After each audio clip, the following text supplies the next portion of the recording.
Hello, and welcome to the Oracle of Light. I'm Shauna Domalain.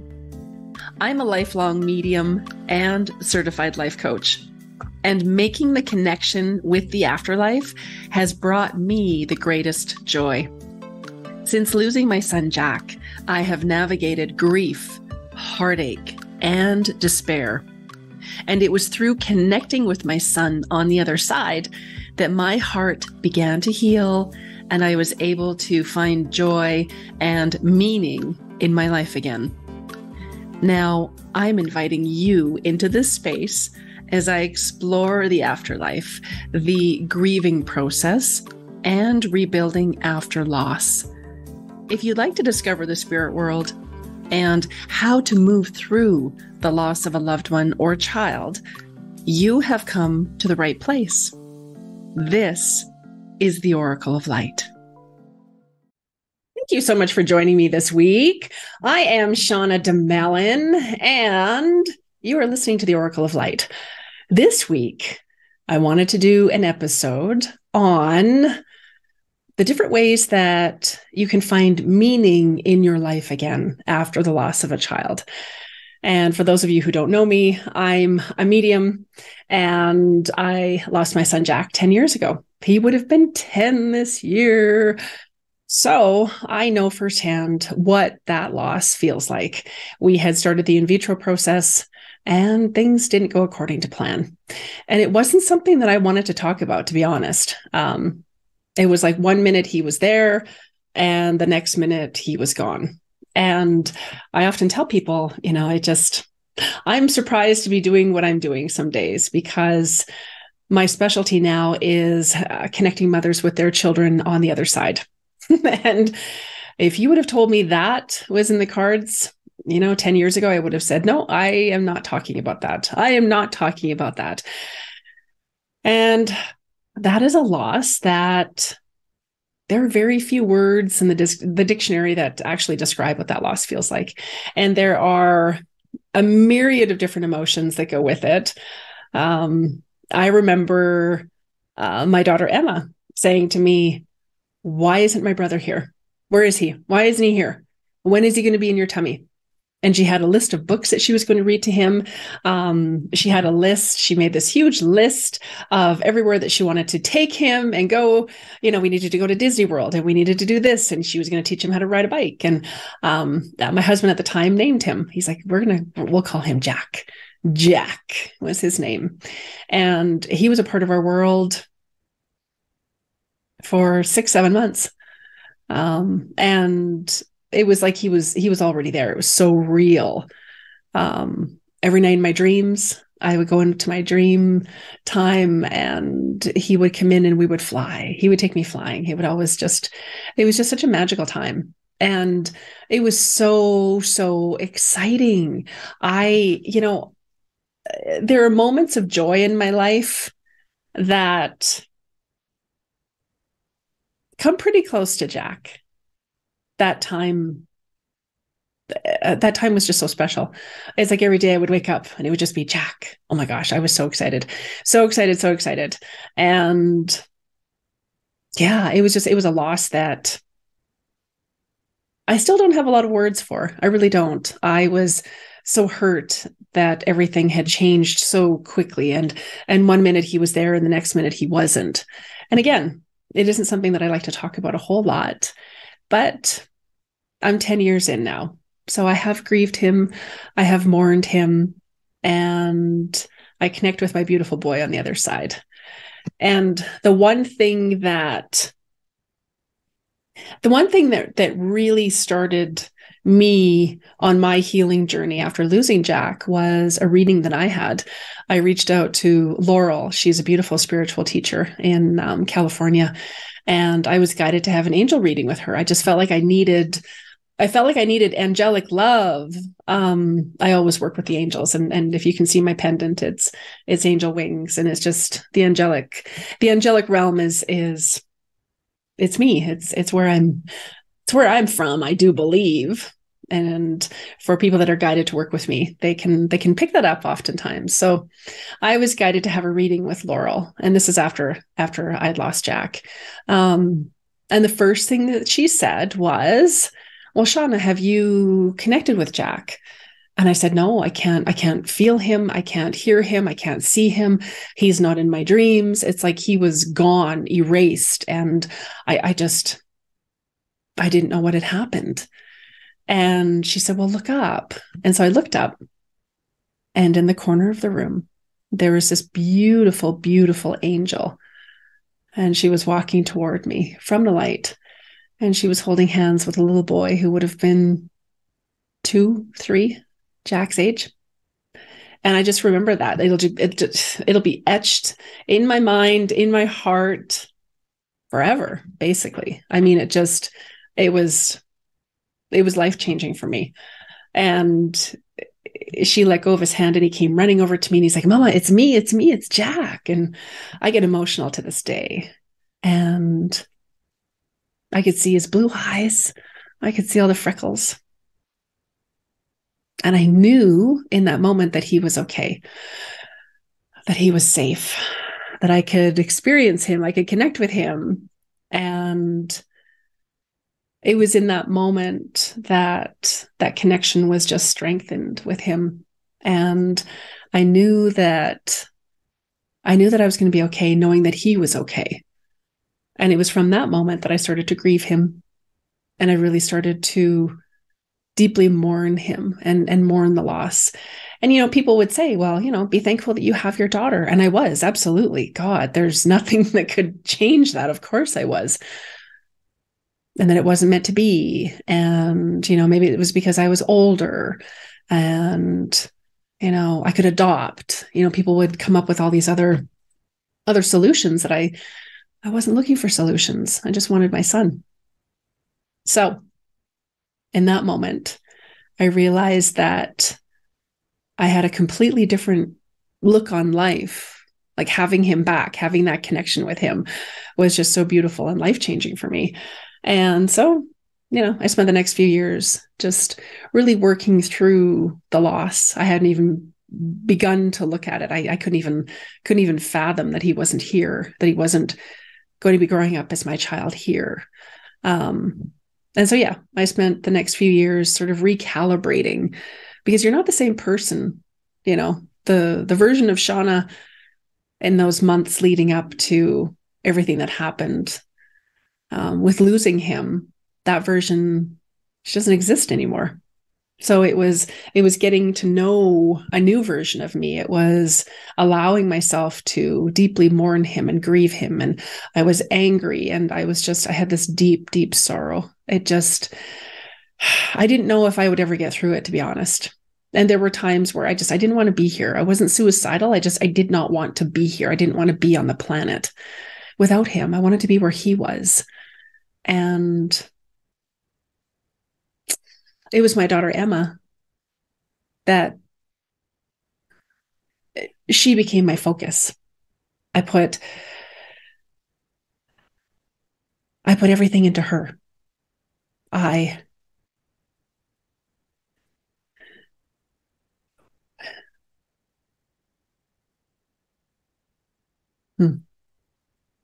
put everything into her. I volunteered as often as I could at the school. I became a craft mom at school, baked cupcakes and cookies, and went on field trips. And I immersed myself in school and what was going on with her. I didn't know what else to do. And I worked on my business, and I had to take a little time off. I wasn't able to work with clients just yet. I wasn't able to stay neutral. So I took a little bit of time off and then sort of recalibrated. And there was a woman that came to see me. And it was the most beautiful, beautiful reading. One of the most memorable readings I've ever given and been a part of. And I always have permission to share. I always like to tell people that. And her family had reached out, and they said, could I buy my, it was her sister. She said, could I buy my sister a session with you? She's just been in this deep, deep depression, and she's just not the same. And I said, of course, of course. And I joke, I say, I don't recommend that wives buy their husband sessions because typically they do not want to come and see me, and that's okay. So she bought her a session and she booked in with me. And she sat down, and the first thing out of my mouth was, Trevor's here. And she just started crying, and she released and released and released. And my training and background is, you just let someone release. You don't interrupt that. You just let it go. It's cathartic. It's healing. It's very powerful. And she cried for about 20, 30 minutes. And then she took a deep breath and dried her eyes. And she looked at me and she said, we named him Trevor. She was 13 weeks pregnant, and they hadn't told their family or friends. Everyone was sort of kept in the dark. They were so excited to surprise everyone, and they'd named him Trevor. And then she'd had a miscarriage, and they hadn't told anyone. I was the first person outside her close-knit group, her doctors, her husband, who knew. And in that moment, everything shifted for me. I looked at her and I said, oh my gosh, thank you. Thank you so much for trusting me with that, for stepping into this arena with me. I said, oh my gosh, I'm so, so sorry. And then she was curious. She's like, is he okay? I said, yeah, he's okay. He's here. He's here. He looks just like his dad. It was so, so beautiful and so profound. It really was. And to be a part of that, I think it shifted me as well. And we finished up the reading. And I always say to people, I wish I could take pictures of people before their reading and after, because that light was in her eye again. And she was hopeful. It was so profound. And then the days following, her husband reached out. He said, I don't know what that voodoo is that you do, but you gave her back to me. So thank you. Yeah. And I think they've had 5 or 6 babies. I've lost count. It was just something so beautiful to be a part of that, to honor her loss and to honor the pain that she was feeling, and to bear witness to something so beautiful, absolutely beautiful. And now over the years, I've read for thousands and thousands. And my specialty is children on the other side. And so there are lots of different ways that you can start to find meaning in life again after child loss. And so today's episode, I wanted to touch on 5. These 5, I sat down yesterday to sort of tune into the energy and what would the podcast like to talk about? And what are we looking at? And it was these 5 aspects are what wanted to be included today. The first one is that joy and grief coexist. This has come up so often in the last several months with the different groups I work with the countless women who are anchoring incredible support communities around the world that I have the privilege and honor of connecting with and communicating with. And I knew that something had shifted when I sat by the river one day, and I would always, drop Emma off at school, and I'd go grab a latte and I'd go for a walk and go sit by the river. Sometimes I would talk to Jack. Sometimes I would cry. Sometimes I would talk to my grandparents. Sometimes I would journal. Sometimes I would just sit there and just take in the beauty.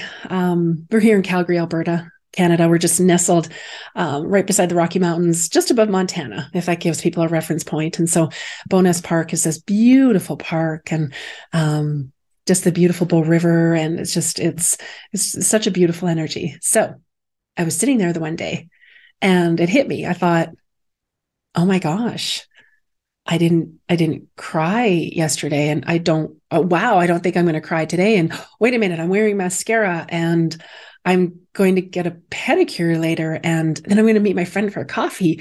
And wow, then we're going to go check out this new bookstore. There's a book that Emma wants to get. And I just remember sitting there thinking, I think I feel a little bit of joy.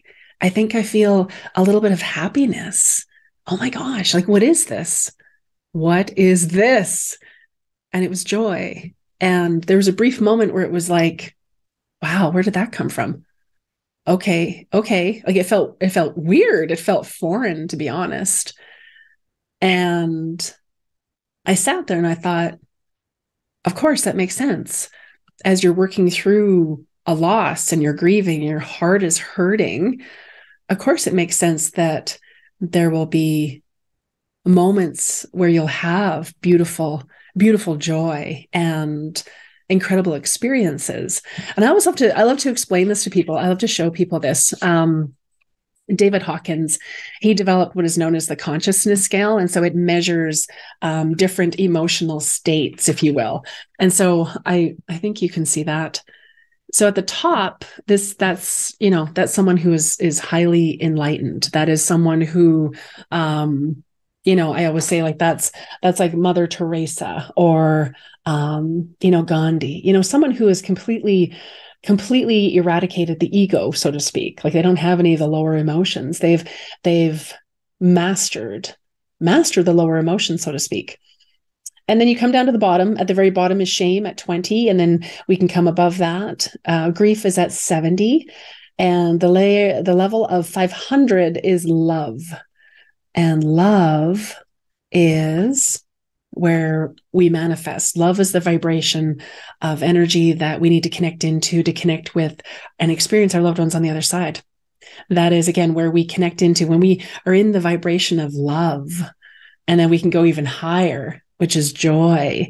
When we're in those vibrations, that's when we are experiencing all of us, our true authentic self, the limitless universe full of possibilities.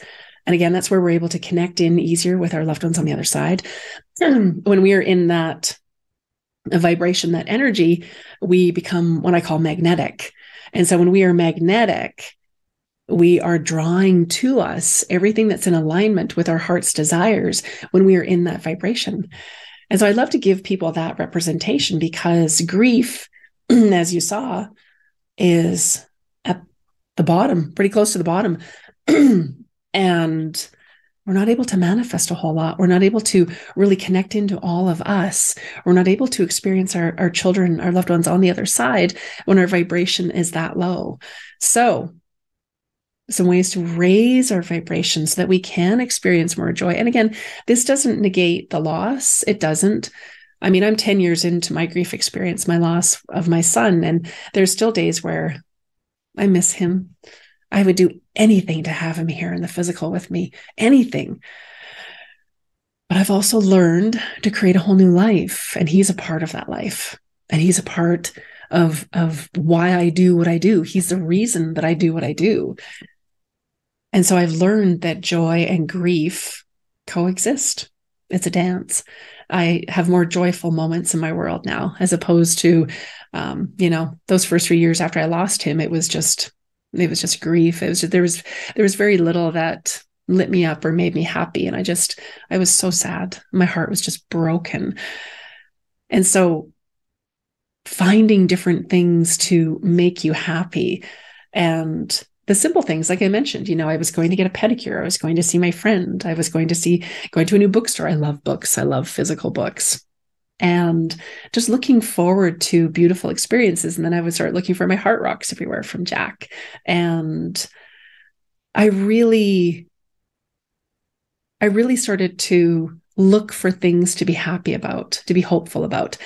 Because again, wherever our attention goes is where the energy is flowing. So that energy is going to follow our thoughts. The energy is going to follow our emotions.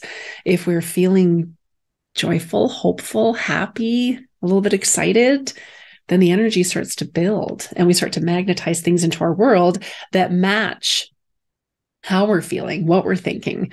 And in raising my vibration, I'm a gym rat. So I go to the gym, I work out, I spend time with people I love. I have become incredibly cognizant of who gets my attention and who doesn't, who I'm responding to text messages from, who adds value to my life and who doesn't. the people who only reach out when they want something. And I just really started to realize that I was the keeper of my soul. I was the keeper of my energy. I was the keeper of my heart. And that people that didn't add to that, I didn't want them in my world. They didn't deserve a place at my table, so to speak. And that isn't to say that they're bad people. It's not from a place of judgment. It wasn't in alignment anymore. Like I said, I was different. I was different. And it was interesting because before Jack, I was a people pleaser. And if somebody said, hey, can you do this? Sure. Can you come here? Yep. Can you be there? Yep. I would just jump in and say yes to everything and not tuning into what is it that I would really like. So I think that's one of the biggest lessons. I think lesson is a good word for, from my loss is what is it that lights me up? The things that I've learned since losing Jack, what is it that lights me up? Because I know what doesn't. I know that losing a child is one of the most incredible, deeply hurtful things I've ever experienced. So what was it that lit me up? And in raising my vibration, I would start to align with more things that lit me up. I actually made a list the one day. I thought, what were the things that I loved to do before I lost Jack? What were the things that I loved to do? And I made a list of those things. And then once a week, I thought, I'm going to pick one thing this week, at least one thing on that list and do that one thing. And it started to build the energy. I started to find hope and meaning again. And I mean, this was 10 years ago. There weren't a lot of support groups. There weren't a lot of people offering support and grief support and talking about miscarriage and loss and pregnancy loss and baby loss and child loss. That there weren't a lot of support groups. And so I'm blessed to find more and more women that are willing to share their story, and men as well. Of course, dads are a part of the equation as well. Of course, I seem to gravitate towards moms because I know firsthand what that feels like. It's not a group that any of us would have woken up one day and thought, I think I would like to experience this. No, it isn't. So different ways to raise your vibration are breath work. So you can breathe in for the count of 5, hold for 5, release for 5. Do that cycle of breath. It brings your focus down into your heart space. This is where your child will connect with you. Really taking care of yourself, really giving yourself grace whenever the grief does show up. And as I showed in that diagram, it lowers our vibration. But then finding ways to bring that up. Gratitude. We all have something we can be grateful for. I'm grateful for where I live. I'm grateful for my home. I'm grateful for my puppy, my dog, my cat. I'm grateful for the friends in my world. I'm grateful for the perfect latte. I'm grateful that I'm close to the mountains. I'm grateful that I get to go to the gym and see my friends and get in a really great workout. I'm grateful for the community of women that I'm blessed to be a part of. I'm grateful for the work I do and the people that I'm honored to be able to help. So finding gratitude will raise your vibration. Focusing on where you want to go as opposed to where you have been. I think that was one of the biggest things that helped me as well, was to really start to focus on what is it that I want to create. Yes, I'm working through the messiness of grief and loss. I'm working through that. But where would I like to go? What would I like to create? And then starting to take the steps in that direction. What is it that I want to create? Do I want to plant a garden? Do I want to buy flowers? Do I want to do something beautiful for someone else? Do I want to go on a trip? I'm feeling like I need to go on a trip soon. So what does that look like? What is it that looks like? Do you want to just snuggle up with your love bug? Do you want to, take a drive out to the mountains or be in nature? What does that look like? Anytime that we are near fast moving bodies of water, there's a natural vortex that's created. And simply by being there, that will raise our vibration. It will replenish our energy and our spirit. And it's so rejuvenating, and just, it will light you up. It really will. So there's just some different ways that you can raise your vibration. And just remembering that joy and grief do exist. So really being grateful for sitting in joy, sitting in those beautiful higher vibrations, and allowing yourself the grace that you need whenever the grief does reappear, and finding ways to honor it and also start to reach for different thoughts, and connecting into things that bring you joy, people and experiences and places. I often say to my angels, bring me the means, the money, the time, the resources, the people, the experiences, the opportunities for me to live my best life. Thank you. Thank you. Thank you. Thank you. So if you haven't already, invite your angels in. Another way that you can find meaning in your life again is through creating a legacy for your lost child or children. Is it starting a podcast? Is it creating a sacred space for people to come together? I've recently created a Meetup group. Everyone is welcome. You can find all the details on my website. It's for parents who've lost children. We meet once a month and we can talk about everything we want. And in that is part of creating my legacy. And I want to make sure that everyone understands that they're not alone, that their loss is real and it's honored and it's sacred. It's a part of them. And what are the ways that you can create a legacy? You could just plant something in honor of your child. You could write about your experience. You could start a blog. You could just reach out and just be a part of one of these amazing communities. You could create art. There's so many beautiful artists creating incredible art in honor of children. And you could create, there was something that someone shared with me last week. It's a company that creates like little baskets of love for someone who's lost a child. You could create something like that. Even on a bigger scale, I know people that have created incredible legacies for, their child, in honor of their child. There's, foundations that have been created. There are so many beautiful books that have been written, and just a myriad of different things. And so what would that look like for you? And it doesn't have to be huge. It doesn't have to be. It just, is it creating a beautiful little altar, a little space in your home for your sweetheart? I know I have heart rocks everywhere, and Jack is why I do what I do. And so I invite you to look at that. Is there a legacy that you would like to create that'll help you to find meaning in your life again? Number 3, and we touched on this, is finding your tribe. There are a lot of people that don't understand what it feels like to lose a child, and I hope that they never experience it. So sometimes people don't know what to say, so they don't say anything. And sometimes that's even worse. Even simply, I don't know what to say. I'm not really sure what to say, but I want you to know that I'm here. And if there's something that I can do, please reach out. Please let me know. Something as simple as that is so beautiful to hear. It really is. It really is. And again, there are online supports. There, Instagram, Facebook, even TikTok. There's so many online platforms that honor child loss, baby loss, and any sort of loss that you've had with your child. There is a community, there is a group, again, meetup groups. Everyone is welcome to join mine. Again, the information will be in the show notes, and reach out if you have any other questions.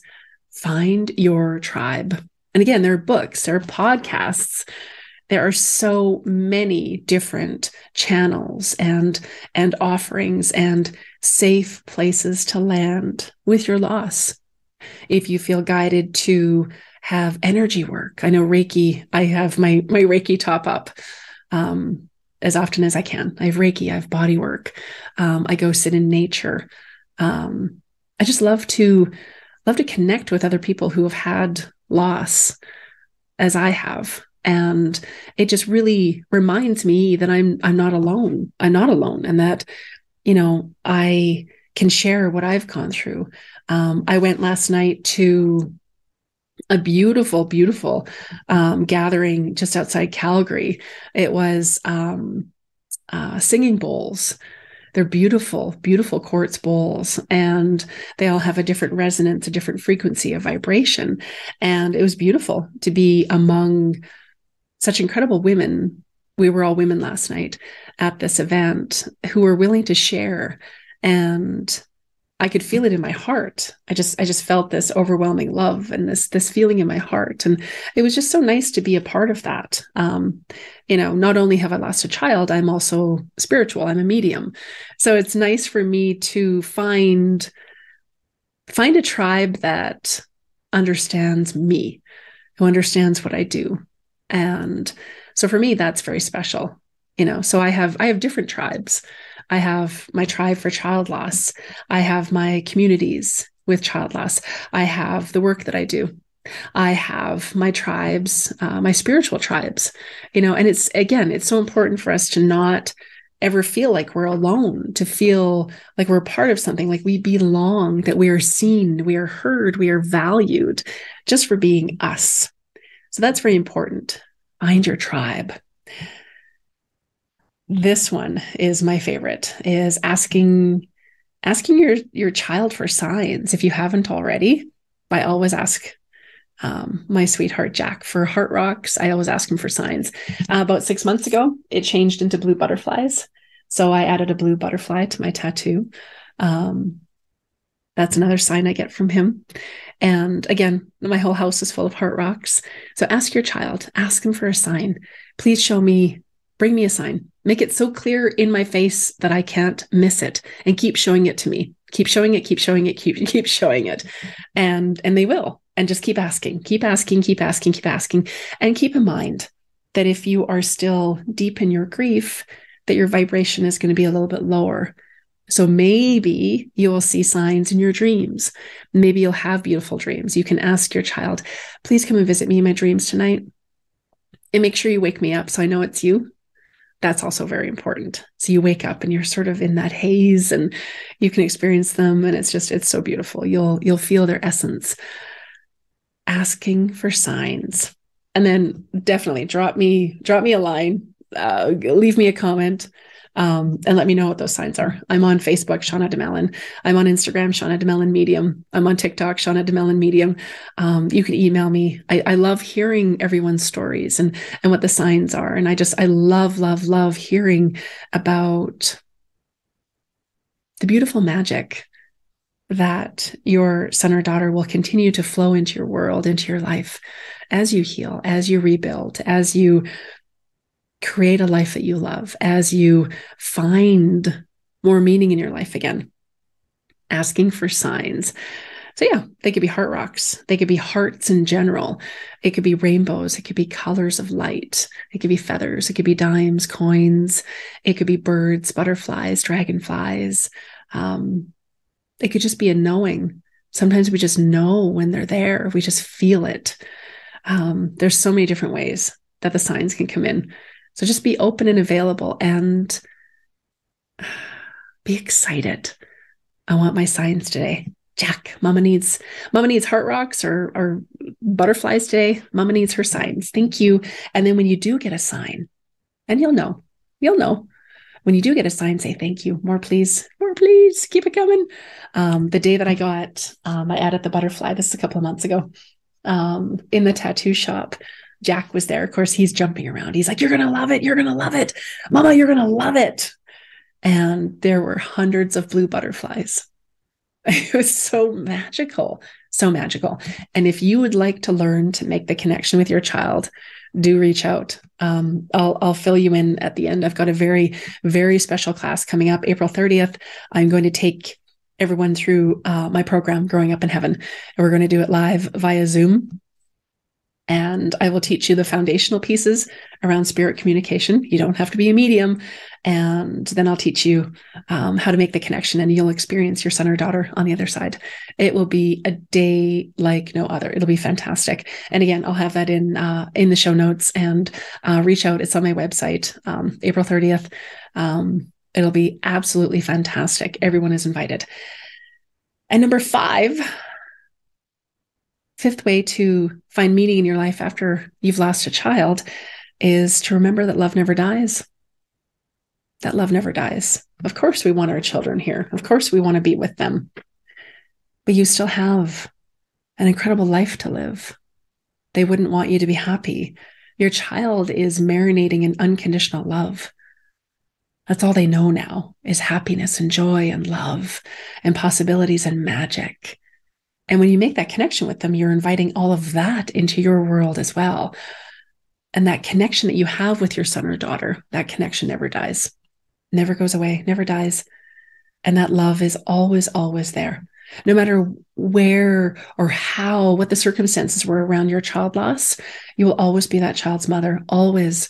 If it was an ectopic pregnancy, if it was failed IVF, if it was a stillborn birth, if it was miscarriage, if it was infant, if your child loss was around infancy, if your child was older, it doesn't matter what that looks like. That love never dies. That connection is always there. And I see smaller children growing up on the other side. So when Jack comes through to me, he's a 10-year-old. Older children will come through at the age that they transitioned. If children are much older, sometimes they will come in at their happiest time in this lifetime. I had a child who came through a few weeks ago, and I said, your son is here, and he's showing me, wow, he had amazing hair. Okay, he's showing me this, he's got amazing hair and kind of look like, like Don Johnson from like the 80s, like Miami Vice. I said, wow, very handsome. And she cried and she said, oh my gosh, she said, my son was, she said he was in his early 50s when he died. And she said, his hair did not look like that. And I laughed and I said, he's showing himself at his happiest. And so, yeah, she said, oh, that would have been right around the time he got married. It was just such a beautiful time. I said, yeah, absolutely. Absolutely. So that connection is always there. Love never dies, never dies. And again, do reach out, find your community and love them hard. Find your tribe. I have the Meetup group. Again, that's on my website. You can join the Meetup group. It's free. We meet once a month. I will take everyone through my program April 30th. It'll be absolutely magical. Again, all the information will be on my website. Everything will be in the show notes. If you have any questions, send me a message. I'm happy to answer questions, and I'm happy to point you in the right direction if there's anything that I can help with. I send each and every one of you mountains of love, and thank you so much for taking the time to be in this space with me. And just remember that your son or daughter, they're literally a thought away, and that you can experience them, and invite those signs in when you feel them, when you know that they're with you, and give yourself grace. I think that's the most important thing, is give yourself grace, and remember that you're not alone in this. You're not alone in this. So find who or what resonates with you to bring you joy, to help you navigate. I send you mountains of love. Until next time, bye for now. Be well. You can find me on Instagram at Shauna Domalain Medium, or visit my website at livealifeyoulove.org, where you'll find my offerings, including my Growing Up in Heaven program, that teaches you how to make the connection with your son or daughter on the other side. Thank you for listening, and see you next time here on the Oracle of Light.